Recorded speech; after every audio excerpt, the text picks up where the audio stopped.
Skip, what I gather is that the NBA players saying this is not business as usual. They said, although we appreciate taking down a few monuments, renaming a few schools, a few buildings, taking these Confederate generals' names off of military establishments, Skip, but right now, we need more substance than symbols. And while these symbolic gestures may placate some, it's not nearly enough. You see, Skip, they say, what's important to you? And we're starting to see these things that are important to you is becoming distracting from the greater view of things. It's because we went down here and we have Black Lives Matter t-shirt and how many more and say her name. And as we say her name, there's another name that needs to be added to the list. And there's another name that needs to be added to the list. And how many more? That's the question they keep asking. How many more? And they just watched Jacob Blake, 7 shots to the back. And then they watched someone come from another town with a long gun and gunned down 2 people, tried to surrender, and the police like, let him go. He gone right on through. Although they did finally go arrest him. Yeah, finally go arrest him. But Skip, see, when people see this, though, Skip, this is the problem that they have. They see a young Tamir Rice with a toy gun, and they see the police roll up on the scene, and in 12 seconds, he's dead. He's 12. And they see this young man here have the AR-15 running through the streets. He has on gloves, and they wait till the next morning to go arrest him. They're like, what? How? Yep.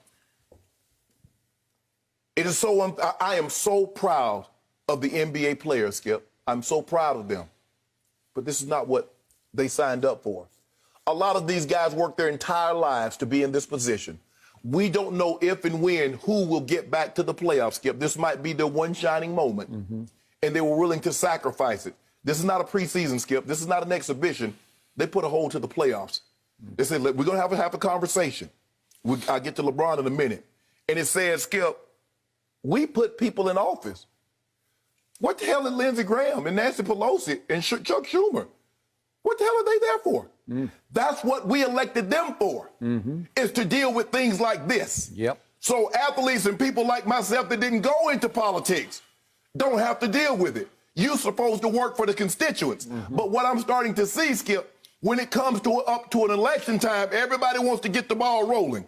But you know, black people are not just dying in the streets when it comes to an election year. There's not just inequality in an election year. This goes on year round. But it seems to be you put this on the back burner, deal with your personal agendas, and then when election comes up, oh, let's get it. Black Lives Matter. We need equality. Hell, we've been needing equality. Skip, this is not new. They make it seem like this 2020, and I get the pandemic, and I get that we haven't seen, you got to go back to 1918, the pandemic. But Skip, the inequality and the racial injustice, Skip, that's not new to 2020. But somehow these politicians think this just came about, and they don't seem to understand. But so now this is what the players need to do. And everybody say, okay, what's next? What's next? Well, I'm going to give you an idea of what's next. The players have a platform here.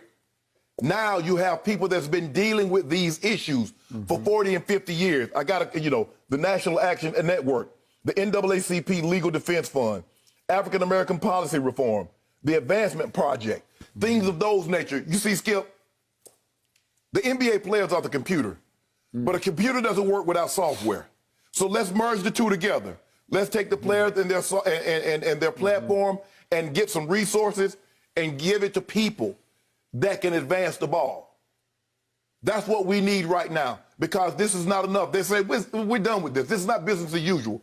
And for LeBron James and the Lakers and Kawhi Leonard and the Clippers say, we'll bounce. We're real about this. For the first time, Skip, you threatened. I heard George Hill. I was like, and I'm saying to myself, Skip, I said, I don't know if they really do that, Skip. I mean, they're already down there. But there are some players that say, yeah, we absolutely will. And LeBron James says, I want these owners to take more ownership of this. I get the statement with Black Lives Matter, and I get all this. But we want you to get those contacts. Skip, when you build these fancy arenas and how you go to the local and state level politicians and get things done, how the NFL, when they want to build these new fancy stadiums, how they go to the local politicians and state politicians and get these things done, these big dollar donors, that's what we want. You say you care about us. You say you care about these issues. Now we want you to put your money where your mouth is. We want to see no more lip service, no more symbols, substance. Yep. Okay.